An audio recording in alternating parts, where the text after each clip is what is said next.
Hey love, so nagpa-check up kami because both Ate Z and Kuya P were not feeling well.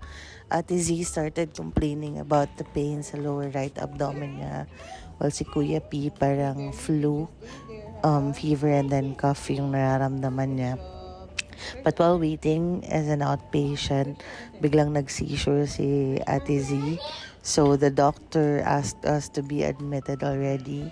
And based sa initial findings niya sa blood works results, sobrang taas daw ng infection ni Ate Z sa dugo.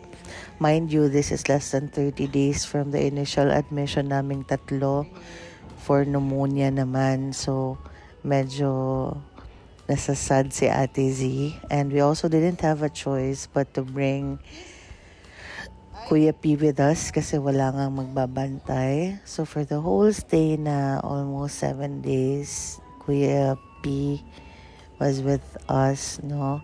But I was really surprised kasi hindi siya nagpasaway. He was really caring of his ate. And every time na tumatay yung ate niya, he was trying to assist her. And then, nung mga times na parang nasusuka siya, parang tinatap niya yung likod.